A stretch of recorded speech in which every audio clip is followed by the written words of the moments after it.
or anything like that on a car? YouTube.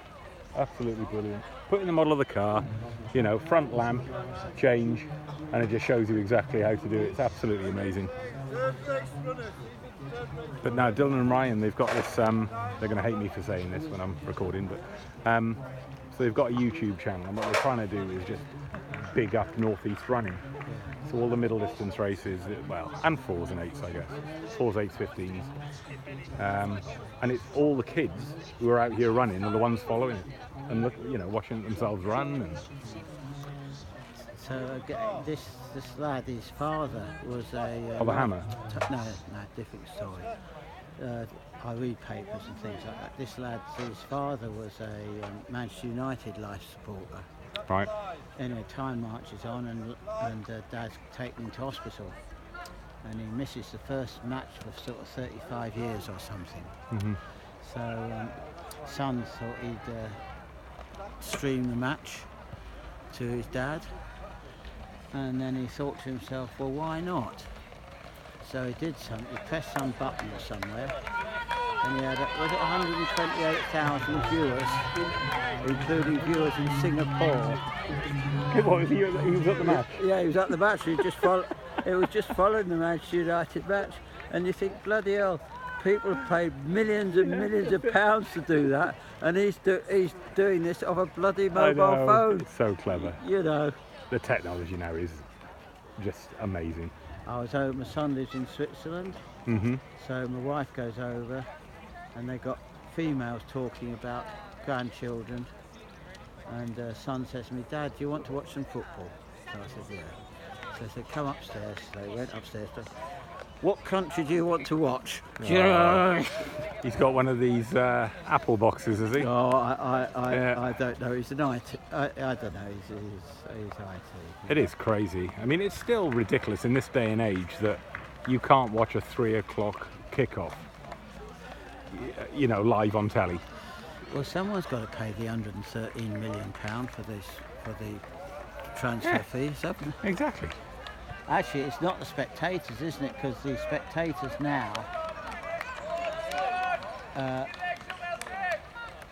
the spectator entry fees are insignificant almost.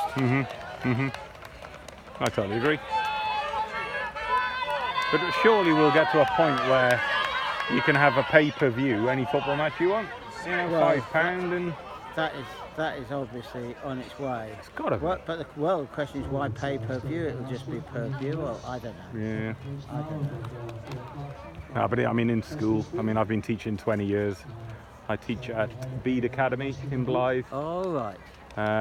So what do you teach? Well, believe it or not, I'm an engineering teacher, but I've got a big passion for sport, so I always ran when I was a junior. So what do you teach at Bede Academy? Well, we teach 11 to 18-year-olds. I teach at the secondary site. Yeah. So in terms of engineering, I mean, CAD design. GCSEs, A-levels? GCSE, A-level still, yeah. I used to do A-level chemistry. Have you? Oh, right. Yeah, A-level, well, and GCSE chemistry. I think my subject's a little bit easier than yours, although there's a lot of maths these days on the engineering courses at A-level. So no, it's you know. I always had perpetual rows with my wife over who had the worst job. She who taught in middle schools, or me who taught in the higher secondary schools. And what did you think?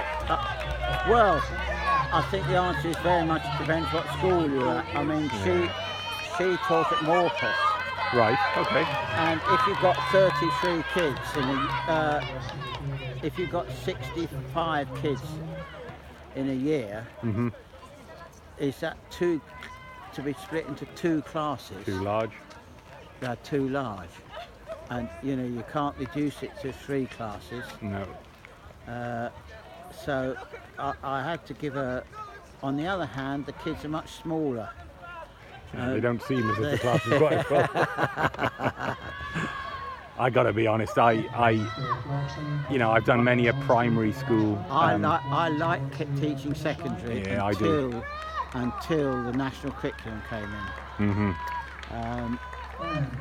Constrained it somewhat. I taught at Ponteland and Cockermouth. Oh, lovely. On and- Sealand High. Yeah, Great school. and everything was absolutely wonderful, very, very nice indeed. And if we were doing exams with supervision like in the old days, and in came a class of 35, you knew you had no trouble because the kids were absolutely lovely. Yeah. You know. Yeah. And if a class came in with about 15 or 16, you knew you were in for a load of trouble. Yeah. I weren't good at discipline, I was okay.